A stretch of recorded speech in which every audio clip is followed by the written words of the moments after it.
For many people, prepping is a way of life, and it can get expensive.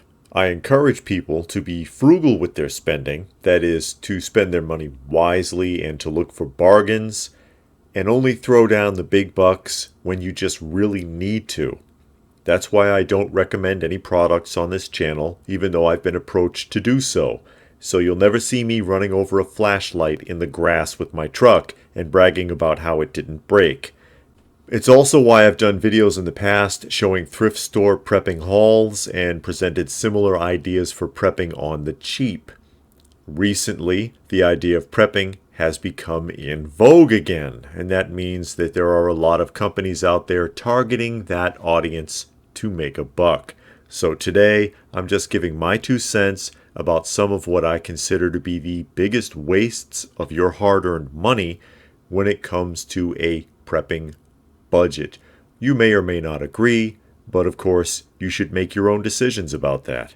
So without much further ado, let's go ahead and get started in no particular order. Number 1, cheap water filtration systems.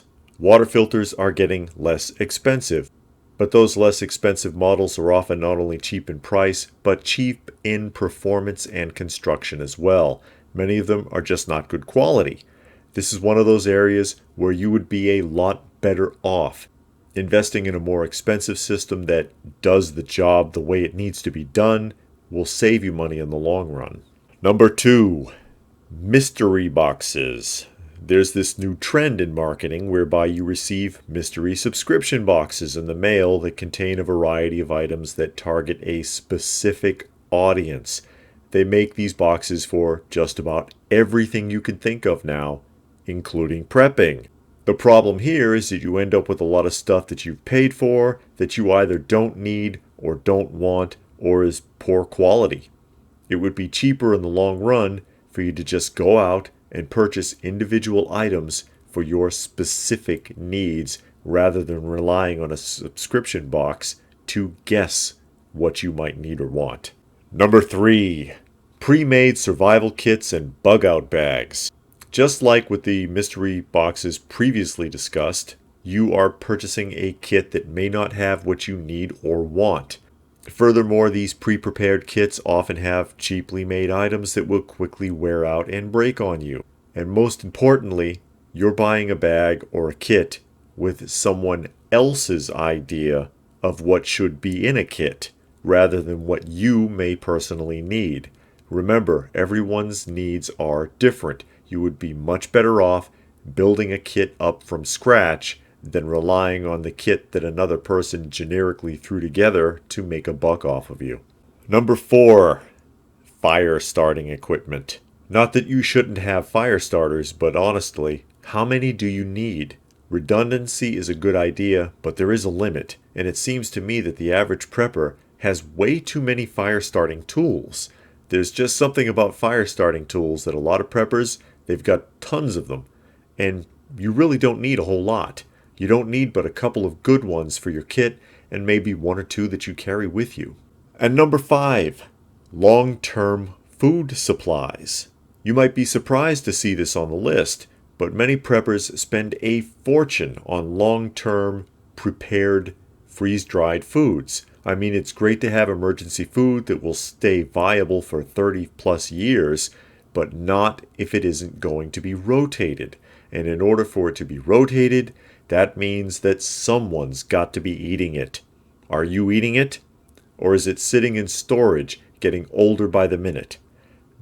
These prepared long-term meals can be an expensive investment, especially if they might never be used. You would be a lot better off building up and keeping track of a pantry filled with extra food that you keep in good rotation because you actually eat the food. And most people just don't or won't eat those long shelf life prepared meals. Their attitude is, that's for emergencies. Well, if that emergency doesn't come by the time it expires, you've wasted a lot of money. And you just knew I had one more for you, didn't you? Call it number 6 if you will. Firearms. Hey, I love my guns as much as the next guy, but let's be honest. How many do you really need? Odds are you only need as many as you can carry if you had to run for it during a bug out situation. So unless you're a collector or you have an unlimited income, which quite frankly most preppers simply don't, then you shouldn't worry yourself to death about how many guns you have.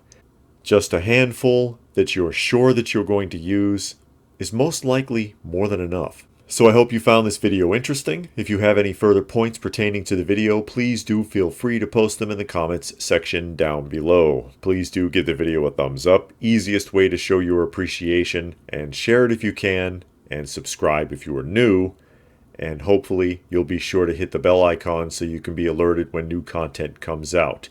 Please do also check out some of the other videos if you get the chance. If you would like to help this channel out, there are links for that down below. Every little bit helps, and I sure do appreciate it. By the way, I can also be found on another channel called Coffee Talk. Check it out if you get the chance. There's a link for it down below as well. So that being said, as always, stay frosty, folks, and thanks for watching.